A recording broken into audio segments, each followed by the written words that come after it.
Voilà, à partir de ce moment-là, c'est enregistré. Donc, on peut dire bonsoir à tous. Et ce soir, nous accueillons Muriel Rojas, je prononce à l'espagnol et pas à la française, qui va nous parler de construire ou déconstruire, accompagner les questionnements autour du genre aujourd'hui.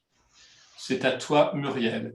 Je vous rappelle à tous qu'on va laisser parler Muriel et que vous avez sur votre écran, vous pouvez mettre une petite main jaune quand vous voulez prendre la parole. Donc, ne coupez pas la parole, attendez qu'on vous dise que c'est votre tour, mais vous avez aussi la solution d'écrire aussi sur le côté et de mettre par écrit ce que vous voulez dire ou soumettre ou questionner ou approuver ou désapprouver. C'est à toi, Muriel. Ok. Bon, déjà, alors, rebonsoir ou bonsoir. Alors, j'espère faire un exposé intéressant. Je suis assez fatiguée et puis, bon, tout ça, c'est un peu improvisé. Alors, voilà, je vous prie de m'excuser d'avance. Voilà, si ça n'est pas à la hauteur de vos attentes. Non, mais ça sera parfait, Muriel, ne t'inquiète pas. J'espère. En tout cas, vous pouvez tous couper vos micros pour éviter de faire des interférences. Évidemment, pas Muriel. Coupez vos micros. Ouais. On n'a que le titre dans ce partage, on ne voit pas d'image. Il y aura pas. Non, c'est que mon plan en fait. Voilà, mais il n'y a pas d'image. C'est pas un vrai diapo. C'est juste. Oui, mais t'es bien mignonne, mais on te voit pas. Oui, mais après. Non, mais après, quand elle aura passé le diaporama, on remettra l'image. Effectivement, on aime bien dans nos soirées, Muriel, qu'on se voit, et avec ce système, on ne se voit pas. Voilà, c'est ça le problème. Ah mince. Bon, alors, sinon, tant pis, je vais me débrouiller autrement. Alors, remets-moi. Et moi, je vais jongler, je vais me débrouiller. Voilà, je vais essayer de faire travailler ma mémoire. Alors, tu sauras te débrouiller, Muriel. Comment? J'ai dit, tu sauras te débrouiller. Oh, ouais. On va essayer. Alors déjà, bon, ce que je peux dire, alors je crois qu'il y a certaines personnes déjà, bon, il y a certains que je vois, que je reconnais. Ah, attends une seconde. Merde. Attends, il n'y a plus de son. Tu m'avais coupé. Ah oui, pardon. Non, c'était une erreur, pardon. Donc, je disais, voilà, pour ceux qui m'ont déjà entendu, qui me connaissent un peu, moi, j'aime bien dans ce genre d'exercice, plutôt que de vous faire un cours théorique ou d'essayer voilà, de partir sur ce type de référence, j'essaye vraiment de partir de ce qui se passe en fait au cabinet pour moi, dans la clinique, des questions que ça soulève. Et du coup, ce qui m'intéresse aussi, ce n'est pas de vous présenter une vérité. Moi, je vais partager avec vous mon questionnement par rapport à ce que je vis, encore une fois, au quotidien. Mais ce qui m'intéresse après, c'est que ça ouvre chez vous une réflexion. Hein, c'est vraiment ça l'idée. Voilà. Donc, ça ne sera pas un cours, mais on va dire un partage d'expérience. Alors, donc d'abord ce titre, construire ou déconstruire, accompagner les questionnements autour du genre aujourd'hui. Eh bien, tout simplement, pourquoi ce titre? Parce que je suis d'abord partie, par rapport, donc encore une fois, à ce qui se passait au cabinet, de qui questionne le genre aujourd'hui et de quelle façon. En l'occurrence, que ce soit à travers les gens qui viennent me voir au cabinet ou dans ma vie personnelle à travers mes enfants, puisque moi j'ai 2 jeunes filles à la maison, une de 15 ans, une de 18 ans, lesquelles ont des amis, je me suis aperçue que la façon de se positionner par rapport au questionnement identitaire sur, j'y reviendrai après, le sexe, le genre, l'orientation, était vraiment différent de ce que moi qui suis cadra ai pu connaître.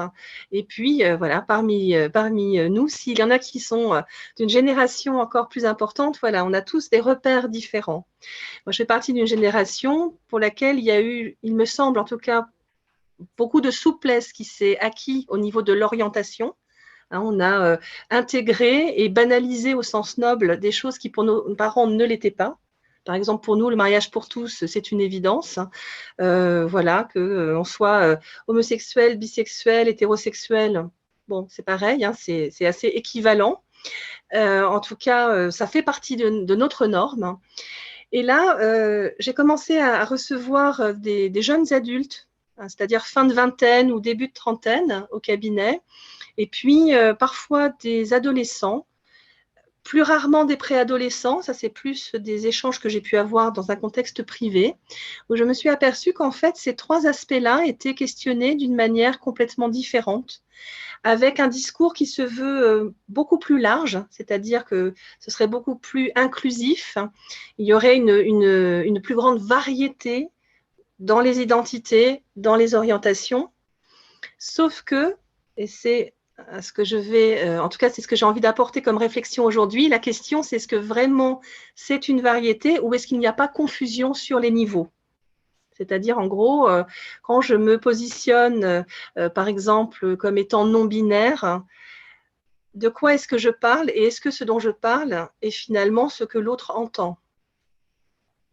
Pour l'instant, est-ce que c'est clair ? Ok. Donc, si je reviens sur qui questionne le genre aujourd'hui et comment, comme je viens de vous le dire, dans mon expérience de jeunes adultes, des ados, voire des préados.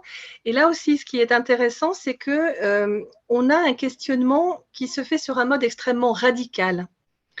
Et un mot qui revient souvent dans le discours de ces personnes, c'est le terme de déconstruction. Ce que je trouve là intéressant, c'est le premier questionnement qui a surgi face à cette situation. Ça a été de me demander, est-ce qu'on peut déconstruire ce qui n'est pas construit ou pas encore construit ? En l'occurrence, quand je suis encore préadolescent, que je n'ai pas, peut-être pas, alors j'ai bien peut-être pas parce qu'aujourd'hui là aussi ça bouge, mais en tout cas peut-être pas commencer à avoir une activité sexuelle au sens où on peut l'entendre pour des adultes. Comment est-ce que je peux finalement affirmer une orientation, par exemple ? Et sur quelle base ? Et puis, dans le même ordre d'idées, donc construire ce qui n'a pas encore été construit, idem pour ce qui est de l'identité genrée, finalement. Est-ce qu'à 12-13 ans, je sais ce que c'est que d'être un homme ? Est-ce que je sais ce que c'est que d'être une femme ? Et à partir du moment, quelle que soit ma réponse par rapport à ça, qu'est-ce que j'entends par déconstruire ? Quel est mon repère initial ? Et de là, la deuxième question que ça soulève, c'est qu'est-ce qu'il reste que quand tous les repères qui nous sont donnés, alors soit premièrement dans le milieu éducatif familial, soit plus largement par la société, eh bien quand tous ces repères-là, ils sont abolis, qu'il n'y a donc plus rien, est-ce que cette démarche, finalement, où est-ce qu'elle nous amène ? Est-ce qu'elle est viable ? Et là, pour ceux qui étaient au séminaire de l'APE la semaine dernière, je renvoie au questionnement qu'il y a eu autour du masque. Hein. Si j'enlève tous les masques, qu'est-ce qu'il reste ? Donc là encore, est-ce que c'est clair ? Oh oui, que tu peux continuer, c'est parfaitement clair. Très bien. Alors, pour un petit peu ouvrir justement la réflexion, puisqu'encore une fois, moi, ce qui m'intéresse, c'est plus d'ouvrir une réflexion qui pourrait être commune ou amorcer quelque chose chez vous. Le modèle de référence pour cette intervention d'aujourd'hui, c'est celui de l'UNESCO. Alors, l'UNESCO a plusieurs, je ne sais plus comment ils appellent ça, enfin un peu comme des grands chantiers, hein, des grands thèmes comme ça qui sont travaillés. Et l'un d'eux est évidemment l'égalité au niveau sexuel, genré. Et ce qui est intéressant, alors malheureusement, je ne l'ai pas retrouvé là, et comme je vous le disais tout à l'heure, c'était un peu improvisé. Si je le retrouve, je l'espère, je l'enverrai pour que l'APE le transmette. Il y a des petits tableaux très sympas qui ont été faits par l'UNESCO. En tout cas, moi, ce que j'en retiens et qui m'intéresse aujourd'hui, c'est qu'eux proposent 3 dimensions qui se croisent. La première, elle est biologique, et c'est le sexe. Donc le sexe, c'est ce qui va nous renvoyer dans la terminologie posée par l'UNESCO. Le sexe, c'est vraiment le biologique, c'est ce avec quoi je nais au niveau organique. Et là, a priori, on a 3 options. On naît avec des organes génitaux femelles, mâles ou hermaphrodites. Ensuite, deuxième facteur, c'est le genre. Alors le genre, là c'est moi qui le pose comme ça, je dirais qu'il est plus psychique. Et là aussi, on retrouve a priori une base trinaire qui va être féminin, masculin, androgyne. Et enfin, le troisième niveau, dans lequel on va aussi retrouver une triade, ça va être le sexuel. c'est-à-dire l'orientation. Et là aussi, a priori, triade de base, on est hétérosexuel, homosexuel, bisexuel. Et à partir de ces 3 niveaux et de ces 3 triades, eh bien finalement, qu'est-ce qu'on nous dit dans les discours officiels de l'UNESCO? Eh bien, c'est à partir de ça que chacun va composer finalement, va trouver son identité. Excusez-moi, l'image est figée, je ne sais pas si vous m'entendez. On t'entend. Ok, On t'entend. Très bien, ça marche alors, ok. Donc voilà, donc à partir de ces 3 niveaux, comme je vous le disais, c'est comme ça qu'on va constituer son identité.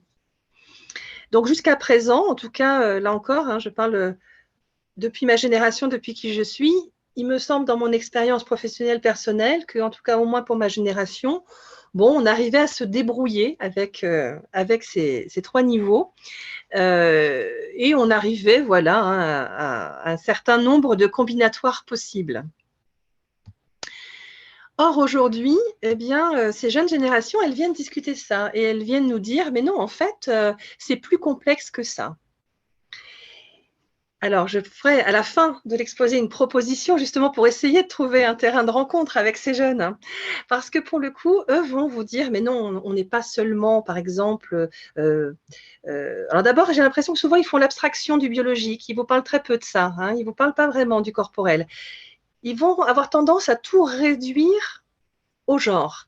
Et c'est là qu'il va y avoir cette fameuse complexité, c'est-à-dire qu'on ne va pas vous dire oui, je suis féminin, masculin, etc. On va vous dire je suis non-binaire, je suis transgenre, sachant que ce qui va être mis sous le terme transgenre ne correspond pas à ce que l'on pouvait initialement entendre, qui aujourd'hui devrait peut-être plutôt se dire transsexuel. C'est-à-dire que le transgenre n'est pas forcément quelqu'un qui serait allé au bout d'une transition au niveau physique. Peut très bien garder son corps d'origine, mais avoir toute une nuance, en fait, tout un cheminement, toute une variation ou des allers-retours, plus au niveau de l'apparence sur le vêtement, la coiffure, certainement, j'imagine aussi, on pourrait dire la gestuelle. Enfin voilà, c'est à un autre niveau. Mais pour eux, dans le discours, on sent que c'est mis au même niveau, c'est-à-dire le biologique et le psychique sont perçus comme étant équivalents.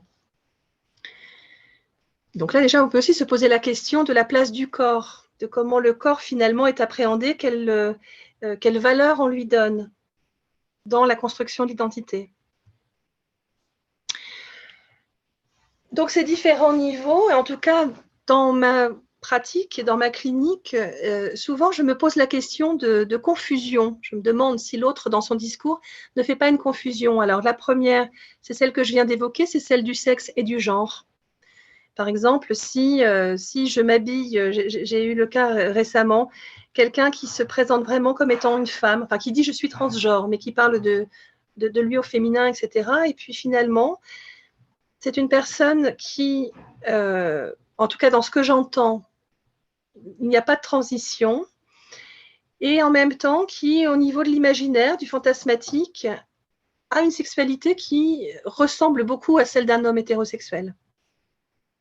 Donc ça vient vraiment, enfin ça vient interroger, en tout cas c'est un défi pour la personne qui l'écoute, de se dire mais finalement comment définir, enfin comment réussir finalement à se rencontrer dans nos discours entre mes représentations, celles de cette personne, hein, au-delà, puisqu'encore une fois, le but n'est pas de dire un tel a raison, il a tort, mais plutôt de voir comment on arrive à se faire une image qui nous permet d'être en lien et de poursuivre la réflexion et le travail ensemble. Donc ça, c'est le premier, le sexe et le genre qui semblent finalement, on vous parle de l'un en employant un terme qui renvoie à l'autre. L'autre, peut-être encore plus commun, certainement, c'est la notion de genre et de stéréotype. Et alors là, entre psychanalystes ou futurs psychanalystes, j'aurais presque envie de vous dire peut-être une confusion entre l'archétype et le stéréotype. C'est-à-dire que si je parle du féminin, du masculin, ou de l'homme, de la femme, avec une majuscule, très souvent, le désir de déconstruction, il est motivé dans le discours par une critique du stéréotype. Et ça ouvre, je trouve, là aussi un questionnement très intéressant. C'est-à-dire, est-ce que finalement, comment est-ce qu'il est possible d'explorer une polarité psychique autrement qu'à travers le stéréotype? En tout cas, on a l'impression que pour ces jeunes analysants ou jeunes en construction, la réponse serait non. On a l'impression que de se positionner comme appartenant à un genre ou identifier un genre reviendrait à se soumettre à un stéréotype. Ce qui, là aussi, je repense à la personne que j'évoquais il y a quelques instants, qui s'identifie comme transgenre et qui est quelqu'un qui a vraiment une grande expérience et une grande réflexion dans tous ces sujets-là. Cette personne me disait récemment, c'est très marrant, on passe notre temps dans nos communautés LGBT+, à se battre contre les stéréotypes, mais en réalité, nous en produisons de nouveaux, nous ne faisons que de nous étiqueter les uns les autres et d'étiqueter les autres. Donc, il y a un paradoxe qui est assez intéressant et il me semble intéressant pour la psychanalyse. Troisième niveau qui me semble aussi parfois, encore une fois, sur la base de mon expérience, ce n'est pas une généralité, en tout cas se retrouver dans le discours, c'est aussi une différence entre l'identité genrée et l'orientation. Et je pourrais dire aussi, c'est le point suivant que je voulais aborder de confusion, l'orientation est ce qu'en clinique on appelle, alors ça peut paraître péjoratif, mais en tout cas pour moi j'essaie de le prendre de manière le plus neutre possible, ce qu'on appelle paraphilie. On appelait anciennement perversion, qu'aujourd'hui on appelle paraphilie. Je trouve ça plus intéressant parce que c'est l'idée d'aimer autrement ou différemment avec d'autres modalités, notamment au niveau du fantasmatique. Et là, donc, ce qui est intéressant, c'est comment finalement la pratique sexuelle devient une identité. C'est-à-dire que là où au départ la triade de base, elle nous parle de relations d'objets, hétéro, homo, bi, a priori, on est dans c'est mon appétence pour tel ou tel objet qui va définir une orientation. Et bien là, ça devient mon identité, c'est d'être kink. Mon orientation, c'est d'être kink, par exemple. C'est d'être SM, c'est d'être, j'en sais pas, moi, fétichiste, enfin, ce que vous voulez. Mais en tout cas, on ne parle plus de la même chose. Là où on était dans l'objet, dans la relation, d'un seul coup, on a un glissement vers quelque chose de l'ordre de la pratique. Ce que je fais, ce que j'aime faire, devient, encore une fois, une identité. Et c'est sur cette base qu'on a un panel qui s'élargit. Donc là aussi, est-ce que c'est clair jusqu'à présent? Oui. J'ai perdu personne, super. Du coup, ces points, ces triades questionnées et la façon dont elles semblent questionner, elles ouvrent à plein de problématiques, à plein de questionnements. Donc, le premier que j'ai noté, ma liste n'est pas exhaustive, il y a donc cette idée d'une identité sur la base de l'orientation. Est-ce que finalement, la pratique sexuelle aujourd'hui, eh bien, elle serait synonyme pour moi? Elle me définirait comme si elle définissait ma sensibilité, comme si elle définissait mon être au monde. Un deuxième questionnement, c'est cette polarisation négative sur le stéréotype. Et comme je vous le disais il y a quelques minutes, ça pose la question d'une possibilité ou une impossibilité à explorer un genre, voire un sexe, au-delà des stéréotypes. Et là, je peux vous donner comme exemple, truc très classique qu'on retrouve, j'imagine certaines l'ont en cabinet, par exemple chez les hommes.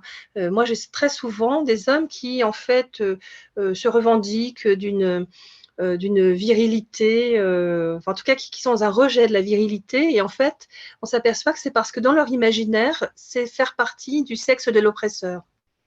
À partir du moment où je nais avec un sexe d'homme, potentiellement, je ne peux que devenir un oppresseur, comme s'il n'y avait pas une autre possibilité d'exprimer sa virilité, que ce soit à travers une sensibilité, que ce soit à travers mes actes et bien évidemment dans ma relation à l'autre. Où là aussi, pour moi, c'est très important de souligner que ce n'est pas uniquement dans les relations intergenrées, c'est-à-dire que dans une relation de couple, il me semble qu'il y a certaines problématiques de cet ordre-là que l'on va retrouver, y compris dans des couples homosexuels, par exemple. Alors, à nouveau, mon image s'est figée. Vous m'entendez toujours? Oui, oui. Enfin, moi, je t'entends. Je pense que tout le monde t'entend. Oui. Super. Alors, troisième piste de réflexion, c'est celle que j'évoquais dès le titre. C'est cette idée de déconstruction. Quand il n'y a pas encore eu de construction, quand il y a une construction fragile ou un petit peu floue, est-ce que parler de déconstruction, finalement, est-ce que c'est adapté? Sur quoi est-ce qu'on va s'appuyer quand il n'y a plus que de l'indifférencié? Parce qu'il peut y avoir de ça aussi dans cette remise en question des différenciations sexuelles. C'est dans le discours de ces personnes, c'est évidemment présenté pour eux de leur point de vue comme une richesse, et ils y croient, et nous n'avons évidemment aucune raison de ne pas croire à leur sincérité et à l'authenticité. C'est même intéressant pour nous de nous interroger avec eux sur la pertinence de cela. Et en même temps, encore une fois, dans l'expérience singulière, eh bien, il n'est pas rare quand on creuse de finalement s'apercevoir que en fait, il y a quelque chose de flou et qu'il n'y a pas vraiment de construction. Il y a une appropriation d'un discours qui est énormément médiatisé, de plus en plus, mais sans qu'il soit vraiment finalement intégré ou compris. C'est comme si aujourd'hui, il fallait déconstruire, mais sans que l'on sache soi-même, à son niveau singulier, pourquoi est-ce que l'on aurait envie, nous, de déconstruire et quoi. Et puis, il y a ce désir d'inclusion qui est louable, évidemment, hein, cette envie d'être ouvert le plus possible à l'autre, à sa différence. Sauf qu'à un moment donné, là aussi, on peut se demander si cette inclusion telle qu'elle est revendiquée ou posée, sans nuance, j'ai envie de dire parfois, eh bien, on peut se demander si ce n'est pas paradoxalement une façon d'occulter l'altérité, de ne pas s'y confronter. C'est-à-dire qu'à un moment donné, on peut arriver dans quelque chose où c'est tellement indifférencié que on peut avoir l'illusion que c'est merveilleux parce que voilà, on est tous pareils, on est tous à égalité, mais en réalité, c'est peut-être aussi une façon de ne pas se confronter justement à la différence et à ce en quoi c'est compliqué, cette différence. Donc ça pose cette question-là finalement en filigrane de qu'est-ce que l'autre, lorsqu'il est dans ce discours de déconstruction, finalement, ce qui est intéressant, c'est de creuser avec pour voir si ça cache une difficulté ou une confusion ou un flou ou une angoisse par rapport à l'altérité. Et se demander, donc encore une fois, si trop de différenciation ne risque pas de tuer la différenciation. Ça va toujours?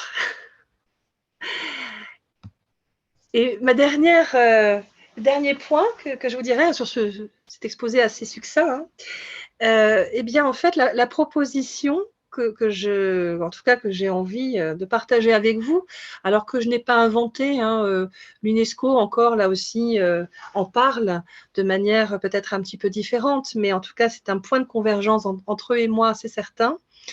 C'est que ce qui serait très intéressant, c'est peut-être ces fameuses triades de départ que je vous ai évoquées, ces trois niveaux du biologique, du psychique et du sexuel.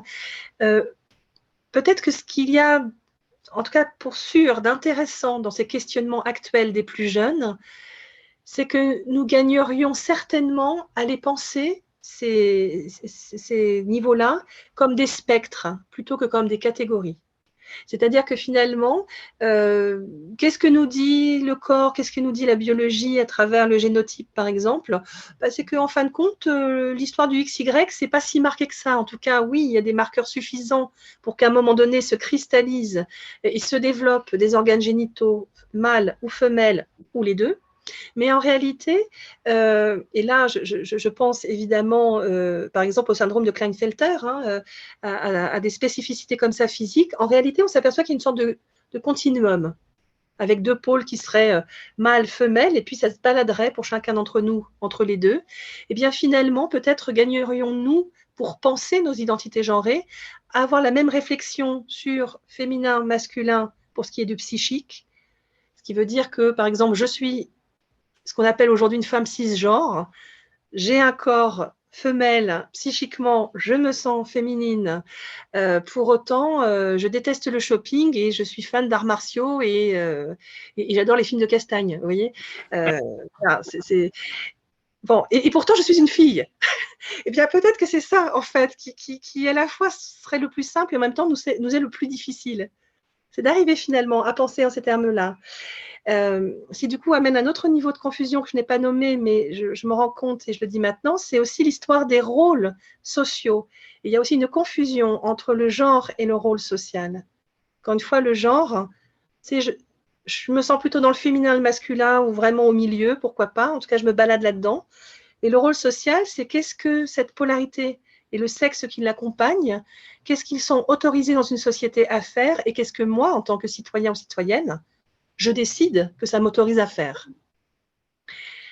Et donc, ça, c'est donc le premier point de la proposition, hein, penser, et idem pour l'orientation, puisque aujourd'hui aussi, on dit de plus en plus que finalement, une orientation sexuelle, elle n'est pas fixe. Évidemment, on développe tous des préférences, et puis il y a des gens qui sont des gens d'habitude, et toute leur vie, ils seront sur le même type d'objet.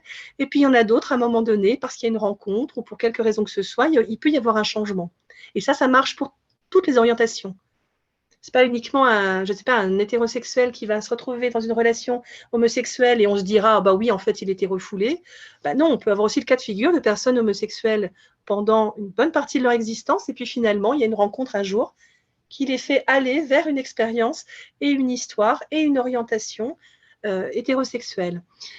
Et puis, enfin, le dernier point, deuxième volet de la proposition, eh bien, c'est finalement pour nous, là pour le coup, je m'adresse vraiment à nous praticiens, c'est peut-être dans notre clinique de faire ce que j'ai essayé succinctement de vous évoquer maintenant, enfin, ce soir, c'est finalement identifier et discriminer les différents niveaux de construction chez la personne qui partage un discours avec nous pour agir au bon endroit.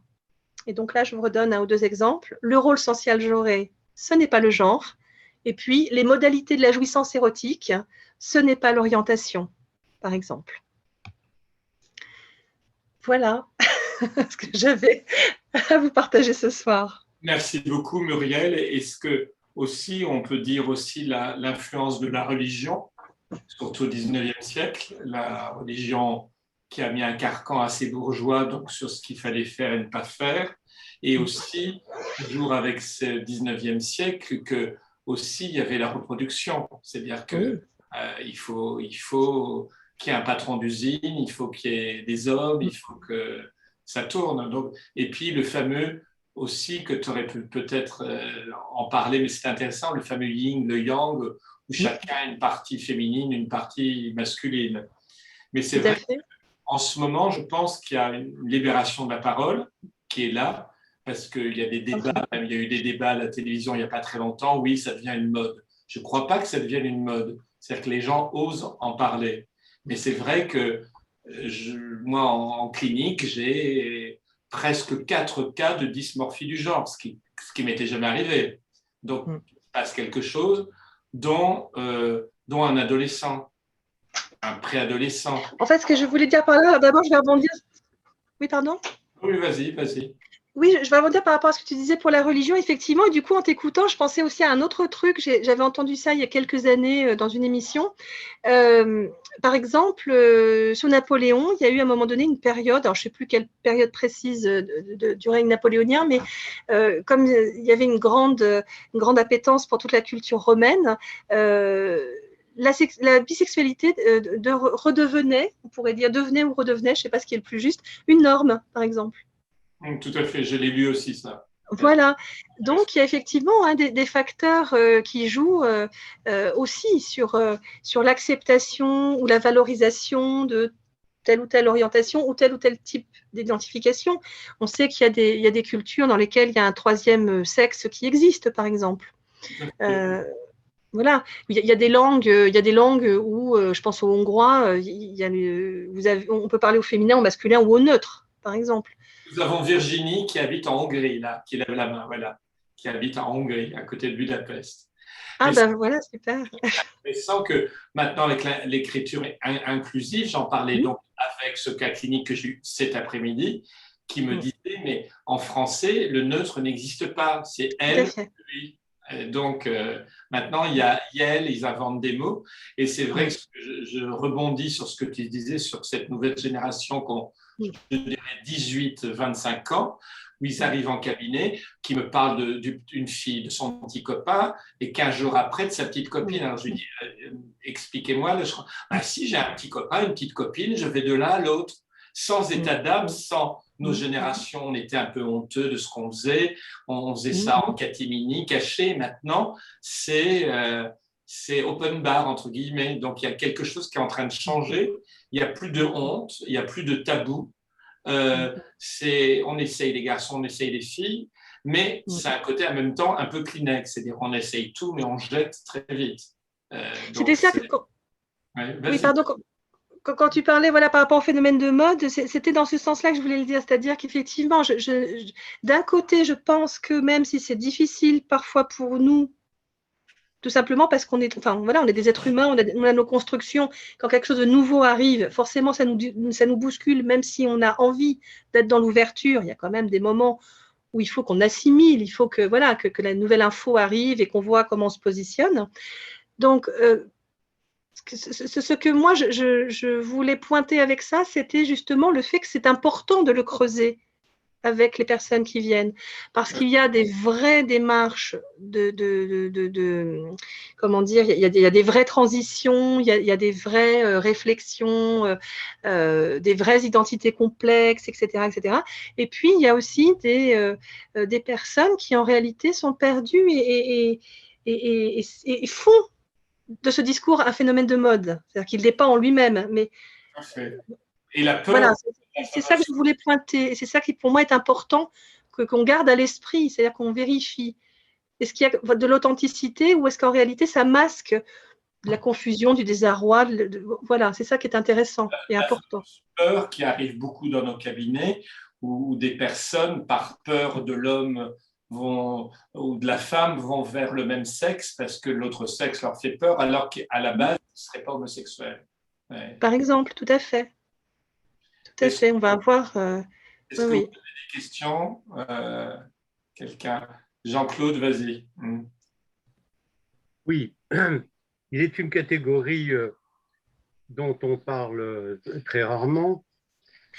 Que dirais-tu des personnes no sex? Ah, les asexuels, oui. No sex. On peut s'en étonner, on le prend pour un homme, par exemple, on peut le prendre pour homosexuel et finit par le dire, mais moi, le sexe, ça ne m'intéresse pas du tout, je suis un homme. Voilà. Et on trouve un peu moins chez les femmes cette catégorie no sex.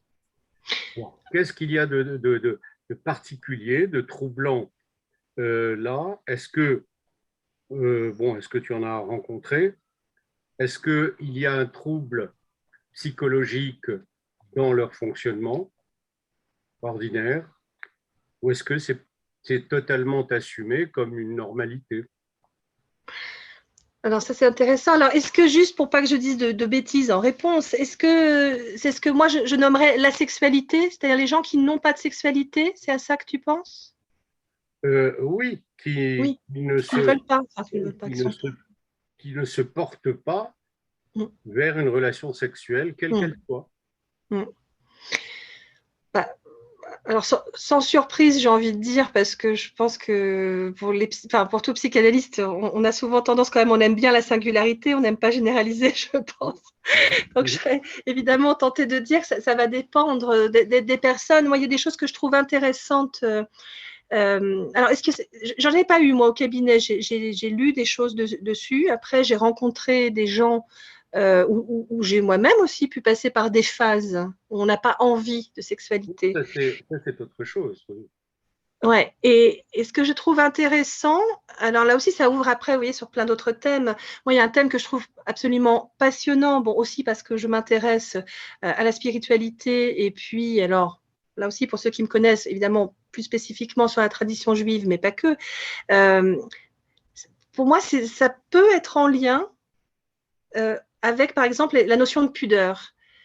Il y a des personnes qui n'ont pas envie de sexe parce qu'on est aussi dans une société qui est quand même hyper sexuée. Et pour le coup, ça fait un peu contraste avec l'exemple que donnait Stanislas de ces jeunes comme ça, où ça fait un peu Kleenex, où il y a une sorte de banalisation du contact sexuel. Et il y a peut-être des gens pour qui cette banalisation-là, elle n'est pas possible ou elle n'est pas souhaitée. Et qui peut-être ont une forme de saturation du sexuel. Et du coup, ben, ils ont peut-être envie d'autre chose. Je me rappelle, il y a quelques années, j'avais écrit un petit truc pour un blog ou je sais pas quoi là-dessus, et j'avais écrit, je fantasmais sur l'époque où on découvrait une cheville, et c'était l'extase, et les hommes vous faisaient la cour, parce qu'à un moment donné, je crois que quand une société est trop dans quelque chose, ça appelle une compensation. Oui, mais Mais pour revenir à cela, excuse-moi de te couper, Jean-Claude, mais dans les nouveaux symboles LGBTQIA+, le A, c'est asexuel. C'est asexuel et dedans. Ouais. Il y a asexuel dedans, ça veut dire qu'il y a vraiment toute une génération qui se revendique comme ça. Et même, moi, j'ai eu en cas clinique, je suis concentré dans ma vie professionnelle, je suis passionné, donc je ne peux pas faire deux choses à la fois. Donc, c'est ma vie professionnelle, point barre. Oui, la libido ne peut pas être partout. Exactement. Mais c'est toujours les mêmes tranches d'âge, par contre. C'est toujours cette même tranche d'âge. oui. Pardon. Oui, Jean-Claude. Oui, donc, dans l'exemple donné, il y a là des personnalités autocastratrices, mais d'autres qui ne le sont pas autocastratrices, qui s'accommodent mentalement de ne pas. Ils sont même pas dans l'abstinence. Ils sont dans une nature. Oui, c'est pourquoi on dit no sex. Il n'y a pas abstention de sexe. Il y a absence. Alors, dans les exemples que tu as cités tout à l'heure, il y avait plutôt de l'autocastration. Oui, oui, oui. Et je sais, mais je refuse. Ou je sature, en tout cas, mais ça revient à ce que tu dis, hein, je suis d'accord, ça revient, il y a quelque chose oui, d'un bien choix. sûr, mais la saturation, elle est temporaire, elle n'est pas forcément définitive dans le temps. Elle peut être simplement temporaire, la saturation. Trop de femmes, bon, maintenant je me repose. Tout à fait. Et Olga voudrait poser une question ou dire quelque chose. Allez-y, Olga. Bonsoir. Oui, j'ai une question à poser. Je veux juste d'abord dire un peu que ce sujet pour moi très intéressant. Je trouve que c'est très important pour les pratiques aussi parce que c'est les bases, comme libido et après, donc, identité. Il y a quelques mois, j'ai écouté déjà dans les langues russes aussi, il y a trois genres, donc masculine, féminin et neutre.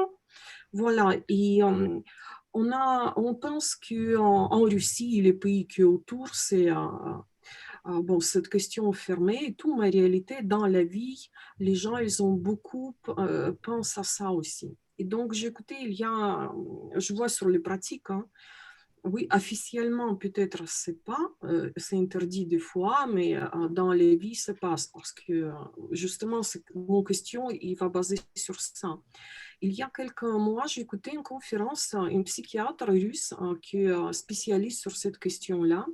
Il a dit une idée que j'aimais beaucoup. parce qu'il a dit de Jung, parce que Jung, on sait bien, il a dit qu'il y a animus et anima. Et donc, si on travaille, par exemple, chez les femmes, qui pensent qu'ils sont femmes, pour développer animus, ou pareil chez les hommes pour développer anima, donc en sortant, les personnes deviennent androgynes, logiquement. Vous êtes d'accord? Oui, donc c'est un psychiatre qui il a fait tous les discours pour prouver que c'est logique. Oui, parce qu'on y va. Même les Jung, peut-être, je ne sais pas s'il a pensé à ça ou non, mais donc il nous donnait cette base-là. Parce que si on fait les balances, oui, harmonie, donc on est déjà, et à partir de cette base-là, donc androgyne, on peut déjà penser, commencer à penser à cette, j'ai une liste d'ailleurs devant moi en ce moment parce que vraiment j'intéresse cette question d'identification androgène. Il y a le transgender, gender queer, agender, etc. Bon, toutes les listes. Et donc, moi, je pensais que à partir de ça, c'est peut-être cet état d'âme. Vous comprenez? Oui, qui peut changer. Que ce serait en fait, ça serait, comment dire, toute cette identification dans la façon dont elle se manifesterait ou dont elle serait énoncée reflèterait finalement ce mouvement de travail entre l'animal animus. C'est ça que vous voulez dire? Oui, oui. Et donc la question est là qu'après, on connaît déjà son animal et son animus, qu'on sent à l'intérieur de nous, qu'on n'a plus conscience de tout ce qui se passe à l'intérieur de nous. À partir de cette là, on peut déjà aller plus loin. Et donc, ou plus, comment on dit, profond, oui. Et donc, la question est là, est-ce qu'il y a le lien, et s'il y a comment, entre identification, donc ce que vous parlez, et les maladies psychiques? Parce que moi, j'ai vu les cas quand les gens, ils n'acceptent pas à penser à ça, ils tournent autour. Oui, il trouve d'autres prétextes dans sa vie pour travailler, même chez le psychanalyste, que c'est pu développer même les attaques paniques et d'autres choses. Est-ce que vous avez expérience pour ça, quelque chose? Voilà les questions. Vous comprenez mon question? Alors, je ne suis pas sûre. Alors, déjà, ce que je peux dire, non, j'ai pas eu de personne, en tout cas, chez qui ces questionnements, chez qui il y a une telle souffrance ou de telle résistance que ça aille vers des troubles psychiques. J'en ai pas l'expérience clinique, si c'est ça votre question. Ah, est-ce que vous m'entendez? Oui, je vous Ah, pardon. entends. C'est ça mon question. Oui. Est-ce Oui. que peut être vraiment si les personnes ne veulent pas développer donc c'est libido dans cette direction que demande Salam, oui. Donc, est-ce que ça peut développer les maladies psychiques et pathologies psychiques? Voilà. Oui. Moi, je pense que oui. C'est-à-dire qu'on peut le voir, oui, comme une forme de, un conflit, comme une névrose, c'est un conflit. Je pense que ça peut effectivement aller vers quelque chose. À partir du moment où il y a un conflit intrapsychique qui est fort, je serais tentée de dire que ça peut ouvrir vers des troubles. Alors, maladie, ça c'est encore autre chose, mais des troubles, des perturbations, une grande souffrance, certainement. Je te coupe une seconde, Muriel, oui. Pardonne-moi, mais le premier cas de suicide chez les adolescents, c'est les problèmes d'homosexualité. Premier cas de suicide entre les 12 et 17 ans. Mais que ça leur donne un trouble qui va jusqu'au suicide. Donc. Alors, je pense qu'en fait, c'est multifactoriel, c'est-à-dire qu'il y a vraiment le contexte, parce que là, on parlait il y a quelques minutes de Jung, où on est vraiment dans la vie de l'âme, enfin ce que lui appelait la vie de l'âme, et puis il y a aussi après dans quel contexte extérieur cette âme incarnée, elle est en interaction. Et ces jeunes qui se suicident, par exemple, les conflits, ils sont aussi parce que si l'environnement extérieur diabolise ou condamne ou juge ce qu'ils ressentent à l'intérieur d'eux, voilà, c'est s'il n'y a pas d'écoute et si on ne peut pas les aider à intégrer ce qu'ils ressentent pour voir ce qu'ils en feront, si à l'extérieur on leur envoie des choses extrêmement négatives, jugeantes, et qu'il y a en plus une sensation de lien qui est coupée, bon là je pense, premier cas de figure auquel je pense, c'est les parents qui rejettent son enfant, c'est très violent. Donc je pense que y a quand même toujours cette interaction, le dedans, le dehors. Enfin, je ne sais pas si c'est très clair ce que je dis. Tout à fait, non, c'est clair. Oui. Tristan, vous avez une question? Oui, effectivement. Vous m'entendez là? Oui. Oui. Bonsoir à tous et merci pour l'intervention. Je voulais simplement dire que dans ce sujet, il me semble important aussi de parler de la question de la triade, puisque du coup vient la construction identitaire de l'individu. Et puis de nos jours, ce qui m'est apparu aussi, c'est le phénomène des familles recomposées, en lien plus ou moins avec cette triade aussi et de cette question identitaire. Donc, est-ce que vous avez l'expérience de ça en clinique? Parce que parler effectivement de la sexualité, du genre ou même de biologie d'une façon générale, oui, oui. Mais pour moi, ça renvoie effectivement à ce qui s'est construit en fait par l'individu avant que ce soit à l'extérieur, pour moi, à l'intérieur du milieu familial et l'identification par rapport au père, à la mère, enfin voilà, dans cet univers-là. Mais alors, pour le coup, alors moi, j'ai pas eu de cas de figure. C'est pareil, j'ai pas vraiment d'histoire comment dire, de famille recomposée, ou en tout cas ou en tout cas que ça ait suffisamment d'impact pour que ça vienne dans l'analyse. Mais pour le coup, je vois pas le lien avec la famille recomposée. Enfin, je sais pas quel lien vous faites avec ça. Ou j'ai pas compris la question, peut-être, mais.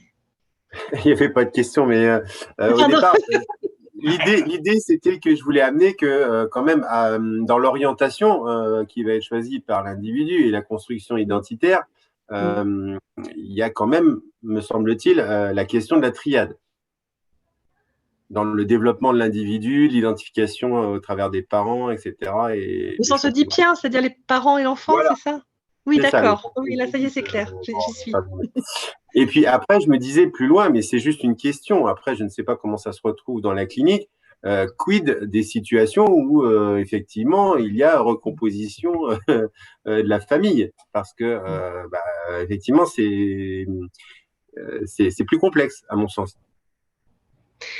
Alors, comme je disais, j'ai pas le cas de figure. Alors, pour le coup, alors oui, bien sûr, cette histoire, la triangulation, de toute façon, oui, elle est. Alors là, ce qui est intéressant, là, dans la tournure que prennent les échanges, c'est que finalement, on voit bien que selon la sensibilité des uns ou des autres, on n'est pas interpellé par les mêmes facteurs. Les Jungiens vont évidemment beaucoup s'intéresser aux images intérieures, à la vie de l'âme, et j'ai envie de dire à la vérité de l'âme. Et après, effectivement, si on va plus du côté, notamment de Freud, il est évident qu'il y a aussi cette histoire de triangulation qui est importante. Moi, du coup, ça m'évoque en tout cas quelque chose que je ne connais pas encore dans ma clinique. J'ai pas eu ce cas de figure, mais je serais très très curieuse.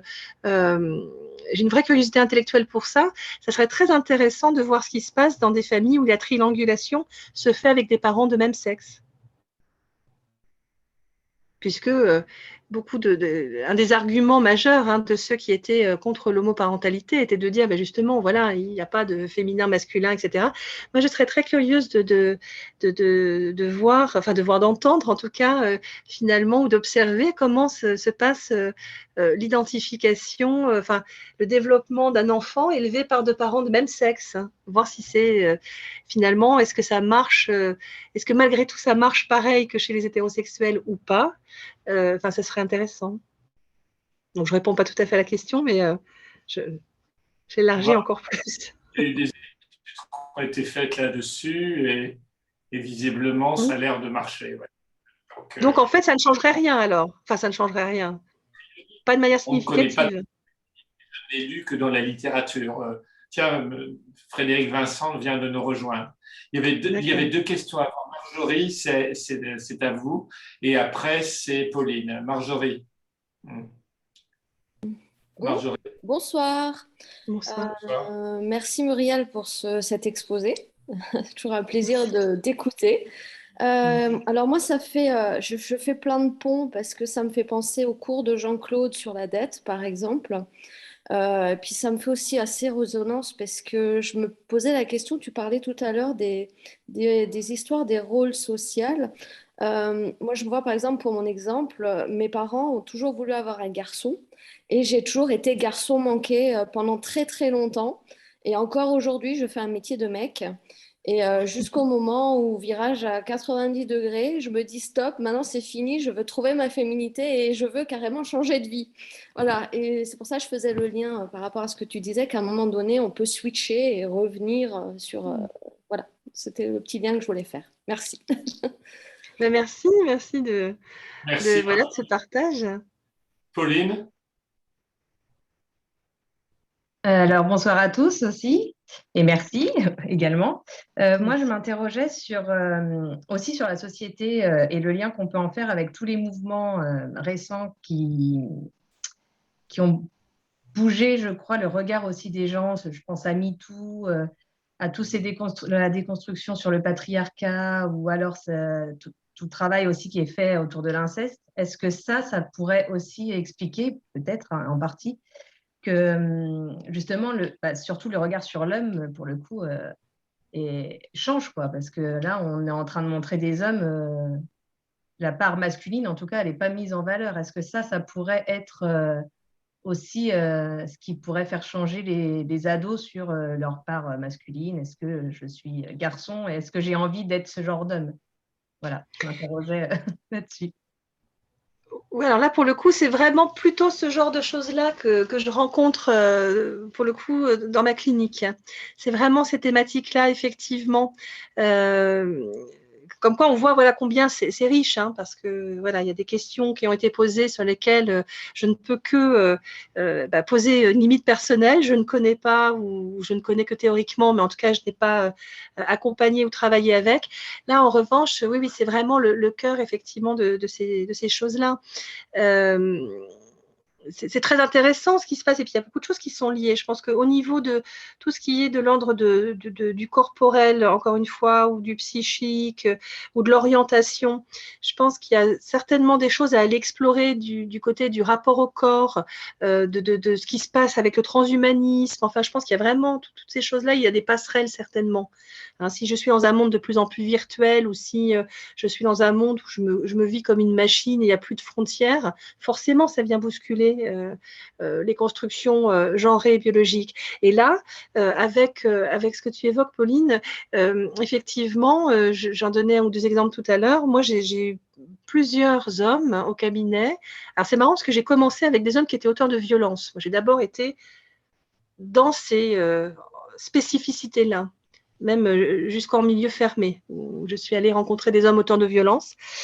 Et en fait, ce qui était intéressant, c'était de voir comment, finalement, derrière les passages à l'acte, quand on allait interroger leur représentation genrée et leur représentation de la relation intergenrée, à quel point il y avait de la terreur de la femme. Alors là, pour les Jungiens qui sont là parmi nous, je vous renvoie à la mère dévorante. Hein, il y a vraiment cette angoisse-là. Espèce de femme toute puissante, effrayante.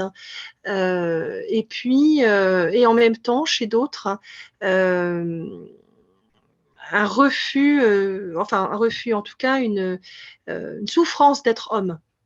Parce que, comme je disais tout à l'heure, et c'est ça, c'est à cet endroit-là, je pense qu'il y a un travail intéressant à faire avec ces gens-là, c'est d'essayer de voir comment on peut être un homme sans être un salaud.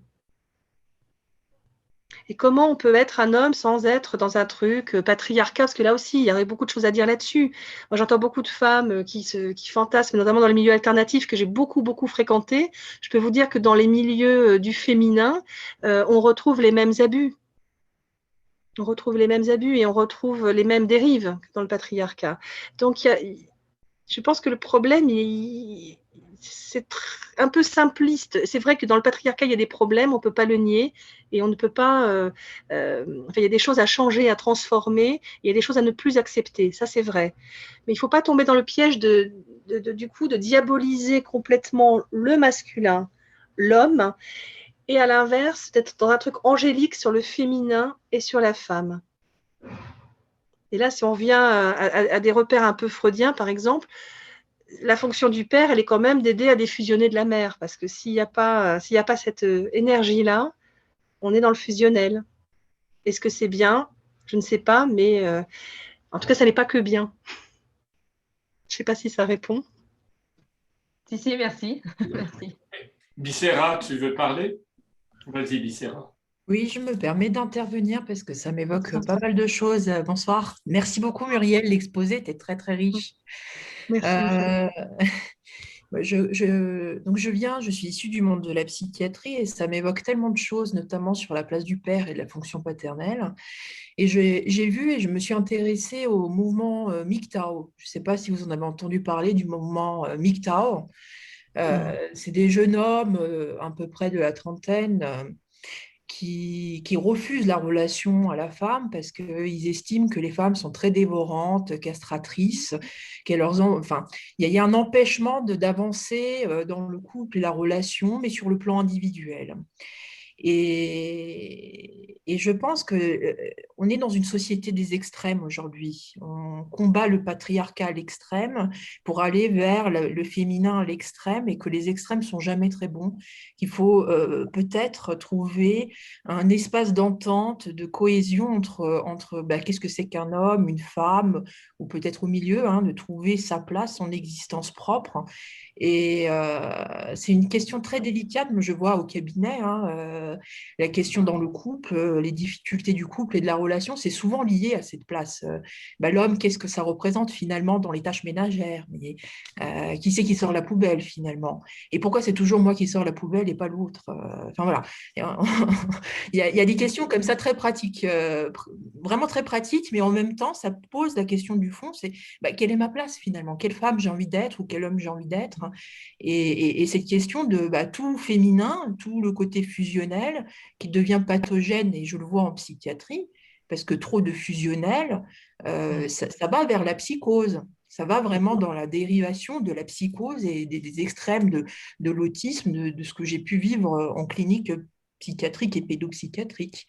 Trop de paternel, ça ne va pas non plus, mais il faut trouver vraiment un compromis entre tout ça et bricoler un truc pour que ce soit acceptable pour tout le monde. Et ça, c'est très délicat. C'est tout un travail familial, thérapeutique, mais c'est très riche, c'est une question très riche. Voilà. Voilà mon témoignage. Merci. Merci beaucoup. Merci beaucoup de ce témoignage. Oui, là aussi, c'est une piste qu'on pourrait. Je trouve vraiment intéressant de voir comment il y a plein de ramifications avec ce sujet, finalement, toutes les pistes que ça ouvre. Effectivement, moi, à titre très personnel, c'est-à-dire qu'encore une fois, ça n'engage que moi. Moi, je suis un peu inquiète, effectivement, puis très triste aussi, sur cette incompréhension entre l'homme et la femme aujourd'hui. Je trouve que c'est quelque chose de plus en plus marqué. Ça me désole, ça me désole. Indépendamment de l'orientation, parce que c'est pas question de dire ce qui me désole, c'est pas par exemple, j'en sais rien moi, c'est que les relations hétérosexuelles soient de moins en moins valorisées ou prisées ou je sais pas quoi, ça je m'en fous. Mais ce qui me fait de la peine, c'est en tout cas cette difficulté, mais qui fait écho finalement comme dans le racisme, les blancs qui peuvent pas vivre avec les noirs, enfin je sais pas, les uns avec les autres, c'est un niveau de ça. Et je trouve ça triste. Qui veut prendre la parole après tout cela? Frédéric, tu veux dire quelque chose? Alors, j'ai pas tout suivi, excusez-moi, bonsoir, j'arrive un peu en retard. La bataille. Globalement, qu'est-ce que je pourrais vous dire? C'est vrai que dans mon parcours, moi, j'ai beaucoup été touché par les travaux de Gilbert Durand, qui a été le directeur de mon directeur de thèse, Michel Maffezoli. Et il y a un ouvrage qui est un petit peu un livre de chevet qui s'appelle « Les structures anthropologiques de l'imaginaire ». C'est un livre illisible, complètement illisible. C'est très difficile d'accès, il ne faut pas se mentir. Mais il a eu l'avantage de me permettre d'accéder à, je dirais, à une continuité de la psychanalyse jungienne, notamment au niveau de l'anthropologie. Gilbert Durand s'est beaucoup intéressé à l'imaginaire. Donc, globalement, il va essayer de comprendre l'imaginaire humain selon 3 modalités. Donc, il y a ce qu'il appelle un imaginaire plutôt schizoïde. Vous prenez une image assez simple, par exemple celle de Saint-Michel qui tue le dragon. C'est une image que j'aime beaucoup. Donc là, effectivement, on est dans un geste diarétique, c'est-à-dire que le schème verbal qui domine cette image, c'est le fait de couper, le fait de trancher, le fait de dominer. Effectivement, cet imaginaire schizoïde, cet imaginaire héroïque a une consonance masculine pour Gilbert Durand. Ça vous permet un petit peu, quelque part, de cerner ce qu'on appelle le principe masculin. Bien sûr, j'aime beaucoup la référence au taoïsme. Je vous renvoie au yin et au yang. Donc, le yang, qui est le principe masculin par excellence au niveau de l'imaginaire. Ensuite, on trouve un imaginaire mystique. C'est l'idée que finalement, le dragon qui est effrayant, tout d'un coup, il se transforme en peluche. Du coup, il devient moins effrayant. Donc cette idée d'imaginaire mystique, c'est le schème verbal associé, c'est celui de la confusion, c'est celui de l'enveloppement. Et donc là, on pense effectivement au fait de la mère qui enveloppe l'enfant, le fait du cocon maternel, le ventre maternel, finalement, cette grotte, cette caverne, ce contenant qui protège l'être humain des dangers extérieurs. Donc, ce qui nous donne donc un imaginaire mystique où la dominante est celle de la protection, de la confusion, de l'enveloppement. Là, on est clairement dans ce que les orientaux appellent le principe féminin. Et puis, troisième imaginaire que Gilbert Durand appelle un imaginaire synthétique, c'est un peu l'image de l'hermaphrodite, ou comment dire, plutôt pas l'hermaphrodite, L'androgyne. L'androgyne, excusez-moi, l'androgyne. C'est effectivement cette union des 2 principes. Donc là, c'est l'image de Jésus qui se fait bouffer par le dragon, par exemple. Donc c'est l'idée de sacrifice, c'est l'idée d'initiation. C'est l'idée que finalement, c'est l'idée de la reproduction, l'alchimie du couple, le fait que le masculin, le féminin ne fassent plus qu'un ensemble. C'est la coincidentia oppositorum de Nicolas de Cuse, la conjonction des opposés, l'individuation de Jung, l'équilibre entre les opposés. Donc ça, c'est l'imaginaire synthétique tel qu'a pu le penser Gilbert Durand. Et Gilbert Durand explique que les sociétés, finalement, il y a un imaginaire qui va toujours être dominant. Et il explique que l'Occident, depuis l'époque de Platon, il est vraiment dominé par un imaginaire schizoïde, un imaginaire héroïque, un imaginaire masculin, donc le patriarcat. Et il délaisse d'autres formes d'imaginaire, comme donc l'imaginaire mystique dit féminin, et bien évidemment qu'il laisse peu de place à cet imaginaire syncrétique, si vous voulez, cet imaginaire qui peut réunir les deux. Bien évidemment, moi, je me suis beaucoup intéressé sur cet imaginaire-là, cet imaginaire qui est capable, un petit peu à l'image de l'androgyne, capable de réunir le masculin, le principe masculin et le principe féminin. Donc, effectivement, ce que je vous dis, on est plus dans l'idée de principe, d'imaginaire, et pas de genre, parce que ce soir, effectivement, c'était les catégories de genre, mais vous marquerez que le genre est associé aussi à un imaginaire, et que les genres qu'on connaît en Europe sont définis par un imaginaire schizoïde, patriarcal, si vous voulez. Et c'est là où on peut se rendre compte que, effectivement, quelle valeur heuristique qu'on peut accorder à ces catégories-là. Puisque quand on observe les cultures ou les autres sociétés, on se rend compte que effectivement, le genre masculin et le genre féminin, eh bien, en tout cas, nous, ce qu'on entend par ce type de genre, eh bien, ça vole en éclats. Alors, si vous allez du côté des Guayakis en Amazonie, bah, vous allez vous rendre compte que, effectivement, ce qu'on entend par genre en France, ça vole en éclats. Que ce soit, par exemple, l'homosexualité chez les Barouya en Nouvelle-Zélande, bah, vous allez effectivement vous heurter à un imaginaire culturel qui n'a rien à voir avec le nôtre. Qui n'a strictement rien à voir, puisque l'homosexualité chez les Barouya, ça participe justement à un imaginaire syncrétique. Parce que c'est l'idée de pouvoir faire l'amour avec le même sexe, finalement, bizarrement, c'est pour participer, pour pouvoir prendre le pouvoir des femmes. Enfin, je ne vais pas rentrer dans leur mythologie, mais l'homosexualité chez les Barouya, c'est religieux. C'est un acte religieux. Déjà, ça pose effectivement, ça crée rupture avec notre société. Hein, donc, bon, j'en dis pas plus, mais je ferai peut-être un de ces quatre, un groupe clinique consacré à l'œuvre du Gilbert Durand, parce que c'est une œuvre aussi qui m'a beaucoup influencé, en tout cas dans la manière de proposer cette formation.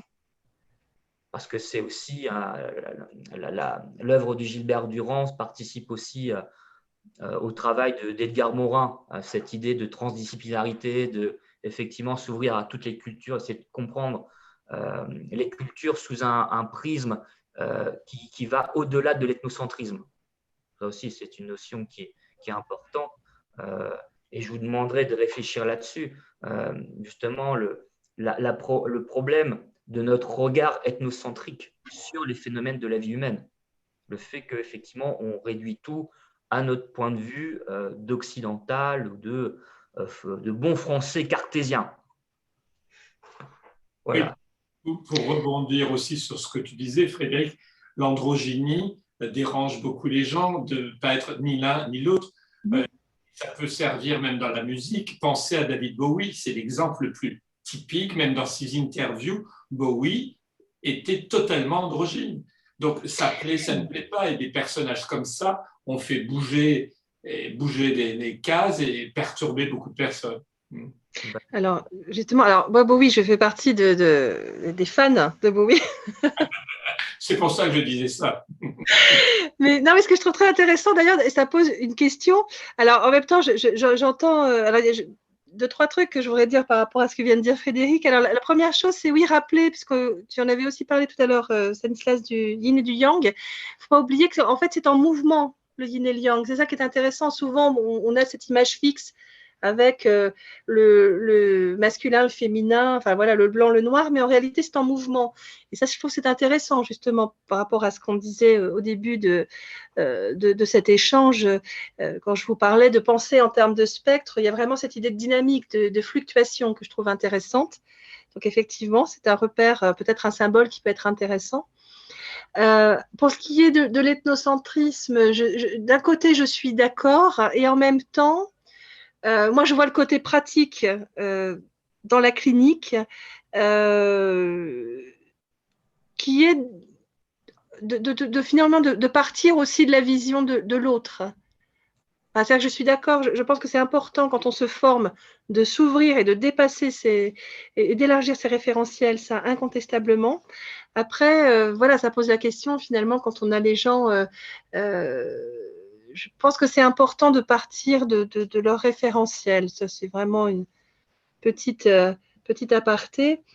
Et pour ce qui est de Bowie, ce que je trouve que ça pose une autre question intéressante, c'est est-ce qu'il est aucun des deux ou est-ce qu'il est les deux, finalement, l'androgyne. Et quand on voyait Bowie, ça m'a frappé. Il n'y a pas longtemps, je suis tombée sur une vidéo, je ne sais plus quelle chanson, et je me suis rendu compte que en fait, il faisait très féminin et en même temps, il avait une façon de bouger où il y avait une forme de sensualité qui, de mon point de vue, était très masculine et que c'était ça justement qui était troublant et intéressant. Il y avait les deux. Tout à fait. Et la question, c'est est-ce qu'il est les deux ou est-ce que ça transcende? Ça, je ne sais pas, mais c'est la question. Une question ou une réflexion. Marie-Claude, mettez le son. Marie-Claude, vous n'avez pas mis le son. Oui, bonsoir. Je me suis toujours demandé, ça renvoie à ce qu'on vient de dire, comment pouvait se construire l'identité sexuelle. Je ne sais pas s'il y a eu des études faites là-dessus. Des enfants de troisième sexe, par exemple, chez les Inuits. Je ne sais pas si ça a été fait. Vous savez, donc, si j'ai bien compris, troisième sexe, en fait, ce sont des enfants auxquels on va attribuer un genre, donc qui n'est pas forcément le leur, enfin qui n'est pas le leur, et simplement parce qu'on pense qu'ils sont la réincarnation d'un ancêtre donc, qui est décédé peu de temps avant, d'ailleurs, je crois, la plupart du temps. Et ce qui est intéressant, c'est qu'en fait, ils se marient entre eux, en fait, après. Si j'ai compris, un troisième sexe ne peut pas fonder une famille avec quelqu'un qui serait de genre, on va dire, classique. Et je me suis toujours demandé comment ça pouvait se passer au niveau de leurs enfants, quoi. Ça doit être assez complexe. Mais alors, là, c'est peut-être aussi lié au fameux ethnocentrisme dont on vient de parler. Voilà, c'était en fait ma question. Oui, moi je serais assez tentée, effectivement. Je pense que peut-être Frédéric voudra peut-être après prendre la parole là-dessus pour préciser des choses. Mais en tout cas, bon, moi par exemple, j'ai étudié un peu à une époque de ma vie le théâtre japonais et notamment les onagata. Et c'est un peu le même, c'est même type de réflexion, c'est-à-dire que les onagata, ce sont ces jeunes garçons qui vont être choisis pour des prédispositions artistiques. Pour faire les rôles de femmes dans le répertoire théâtral. Et puis, pour ça, ils vont non seulement s'habiller en femme, mais vivre en femme, vivre comme des femmes. Et ce qui est intéressant, c'est que tous ne deviennent pas. Enfin, après, j'ai pas lu à l'époque. J'ai travaillé là-dessus il y a très très longtemps, et j'étais pas encore dans la psychanalyse. Mais en tout cas, ce que j'avais retenu, c'est que tous finalement ne s'identifiaient pas forcément à une femme. Tous n'avaient pas des relations, enfin n'avaient pas après une orientation sexuelle homosexuelle. Vous aviez des hommes qui donc vivaient comme des femmes, mais étaient pères de famille, avaient donc une épouse avec des enfants, donc comme une famille dite traditionnelle, hein, lambda. Mais par contre, je ne sais pas, voilà, je ne sais pas pour les enfants comment ça se passait, mais je serais assez tentée de dire que on se construit aussi effectivement par rapport au référentiel dans lequel on est. Donc, si on est dans un référentiel où cette distinction féminin-masculin, elle est moins marquée que chez nous, il n'y a peut-être pas de problème. Enfin, il n'y a pas de problème, c'est-à-dire qu'il n'y a pas de doute ou de questionnement par rapport à ça. Voilà, je ne sais pas. Oui, non, enfin, je ne pense pas forcément qu'il y a un problème, mais c'était juste une curiosité. Je me demandais. Ou de spécificité oui, plutôt. Alors, je vais le formuler autrement, oui. de spécificité. Voilà. Oui. En tout cas, les questionnements sont peut-être ou différents ou certains questionnements que nous pouvons avoir aujourd'hui ou n'existent pas ou je ne sais pas. J'avais juste aussi une autre question, c'est les intersexes. Je pense que là, c'est encore un peu différent. Ils sont nés avec en fait, avec les deux sexes, mais à un moment donné, ils vont choisir donc une identité qui n'était pas forcément celle qu'on leur avait donnée au départ. C'est ça, en fait. Oui. Alors ça, il y a eu le cas notamment... alors ça commence à dater un peu, mais c'était John Money, je ne sais pas si certains connaissent ses travaux. Il a fait notamment un bouquin qui s'appelle sur la Love Map, le concept de Love Map. Okay. Moi, je trouve intéressant. Après, ça a sûrement un peu vieilli, mais il y a des trucs intéressants dedans. Mais effectivement, c'est quelqu'un qui a eu d'ailleurs des problèmes par rapport à ça. C'est-à-dire qu'aux États-Unis, à une époque, tout comme aujourd'hui, on entend parler de manière critique aux États-Unis les histoires de thérapie de conversion. Il y a eu aussi, et il y a certainement, j'imagine encore aujourd'hui, des réattributions ou des attributions de sexe pour ces personnes-là, effectivement. Où finalement c'est quelqu'un d'extérieur, que parce que les personnes intersexes hermaphrodites sont petites, sont encore jeunes, sont des enfants, eh bien, sur une base soit d'un expert, alors un psychiatre, un médecin, et parce qu'il y a le désir des parents aussi qui fait pression, on attribue à l'enfant un des deux sexes.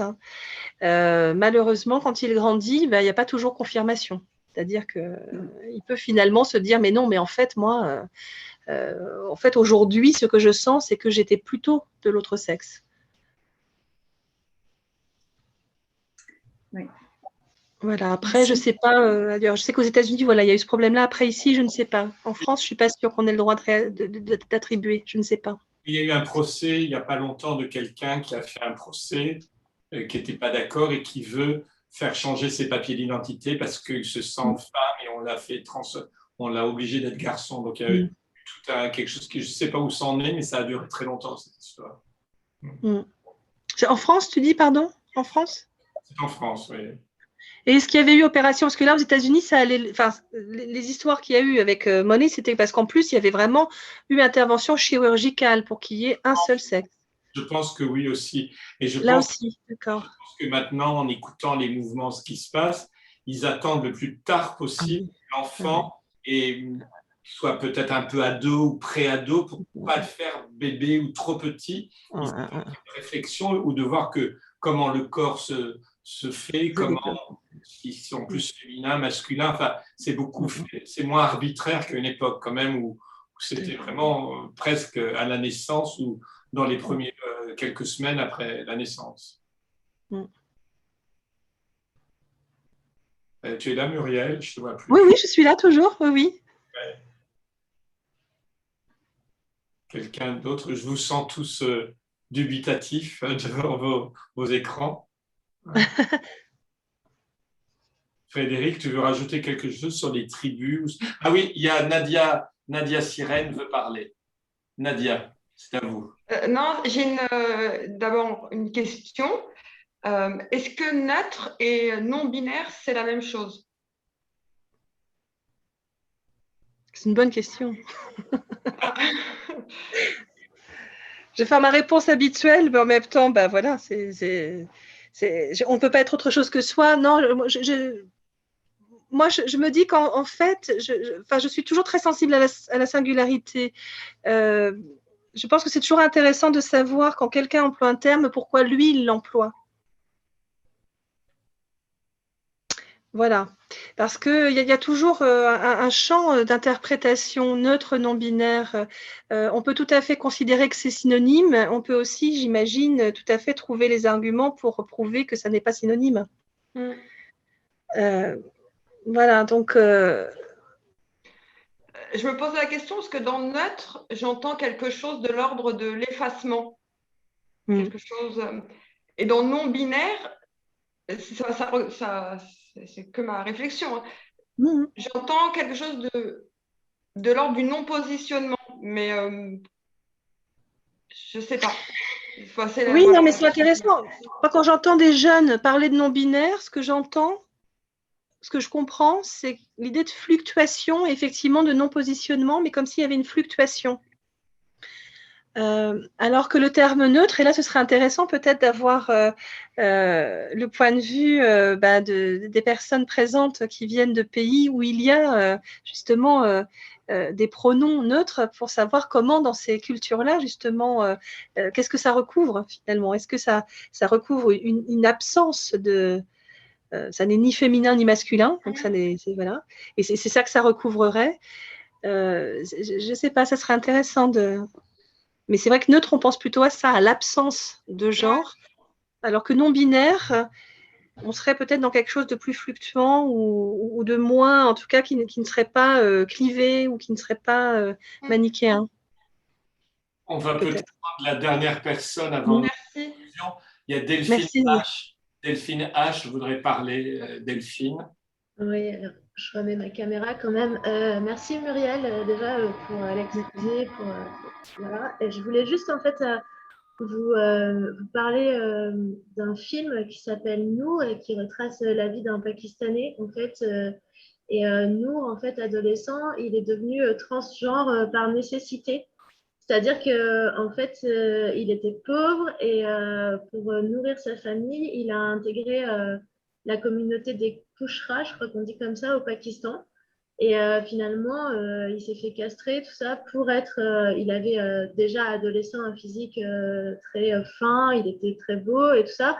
Et il a commencé à s'habiller en femme. Et pour intégrer cette communauté des Kushra, il s'est fait castrer pour en fait pouvoir danser et gagner de l'argent pour nourrir sa famille. Et le drame de Nour, en fait, c'est finalement que son rêve, c'est d'avoir un métier d'homme et de se marier. Et en fait, il y a un film très très bien de Guillaume Giovannetti et Chala Zendirki qui a été fait, alors je ne sais plus l'année, mais il y a 5 ou 6 ans, sur la vie de Nour, en fait. Et ils l'ont vraiment casté dans la rue. Enfin, moi, je les ai rencontrés, les réalisateurs, donc voilà, et ils ont vraiment casté Nour dans la rue au Pakistan. Il a raconté son histoire et il a donné son accord pour que son histoire soit tournée en film. Et c'est un film assez intéressant. Voilà, c'était juste ce que je voulais vous dire. Ben, merci. Merci Voilà. pour cette référence. Frédéric, tu vas nous faire une jolie conclusion. Allez faire. Donc oui, écoutez, encore une fois, vous avez tous été formidables, hein, bravo pour les interventions. Je pense que de toute façon, ce sujet, il est plus que d'actualité, de toute façon par rapport à demain, puisque ça vous concerne éventuellement, hein, par rapport je dirais, aux praticiens que vous serez de demain. C'est des choses que vous allez rencontrer. Donc, globalement, moi, je vous invite vivement, justement, comme le rappelle Delphine, c'est très intéressant de pouvoir s'appuyer sur des archives, des vidéos, de pouvoir accumuler un maximum de matière clinique. Je pense que voilà, c'est ce qui vient un petit peu nourrir votre réflexion, de comprendre les différents parcours. Je le rappelle, nous, en tant qu'analystes, eh bien, on s'appuie sur une science qui est essentiellement empirique, hein, qui est basée sur l'observation et le témoignage. C'est là-dessus qu'on va essentiellement s'appuyer. Donc, plus vous allez accumuler de témoignages, d'entretiens avec des personnes issues de cultures différentes, issues d'expériences cliniques différentes, et plus vous allez pouvoir élaborer votre propre pratique clinique, hein. Donc, c'est essentiel dès à présent d'avoir cette habitude d'aller chercher dans d'autres cultures, dans d'autres expériences de vie. Et c'est ça l'idée de sortir de l'ethnocentrisme, c'est justement de pouvoir aller chercher tous les référentiels qui sont en dehors du mien. Et comme ça, eh bien, je peux m'adapter au référentiel du patient. Et c'est ça l'idée. Plus je connais d'histoire, plus je connais d'expérience et plus je peux m'adapter au référentiel du patient. Donc, ça, effectivement, j'ai envie de dire, c'est un petit peu le Graal qu'il faut aller chercher. Et c'est pas les bouquins, c'est bien, hein, c'est essentiel, je ne dénigre pas, mais l'expérience de vie, les rencontres, d'échanger avec des personnes qui diffèrent de vous, c'est vraiment ce petit plus qui va vous permettre de gagner en expérience clinique. Voilà, en tout cas, merci Muriel, merci à tous et à toutes. Et je voulais vous dire que n'oubliez pas que la semaine prochaine, donc jeudi prochain, ce sera le livre que vous avez tous lu attentivement, étudié, décortiqué tout l'été, donc les questions de l'analyse profane de Freud. Et le week-end prochain, du jeudi au lundi, je crois du 30 au 4, il y a le salon du bien-être zen à Paris, porte de Champéret, où l'APE aura un stand. Donc, si vous voulez des invitations, vous me le dites, je vous les enverrai par mail.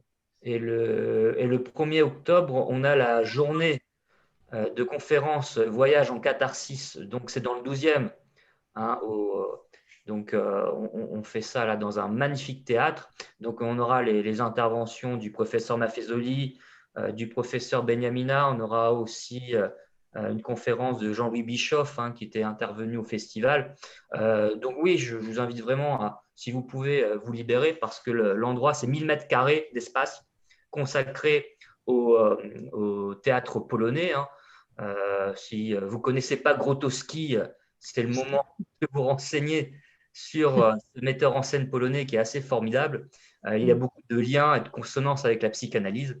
Donc voilà, c'était juste pour vous rappeler un petit peu cet événement qu'on prépare donc prochainement. Merci à tous et puis bonne soirée. Bonne soirée. Ciao, ciao. Bonne soirée. Au revoir, merci. Merci. Merci Muriel. Au revoir.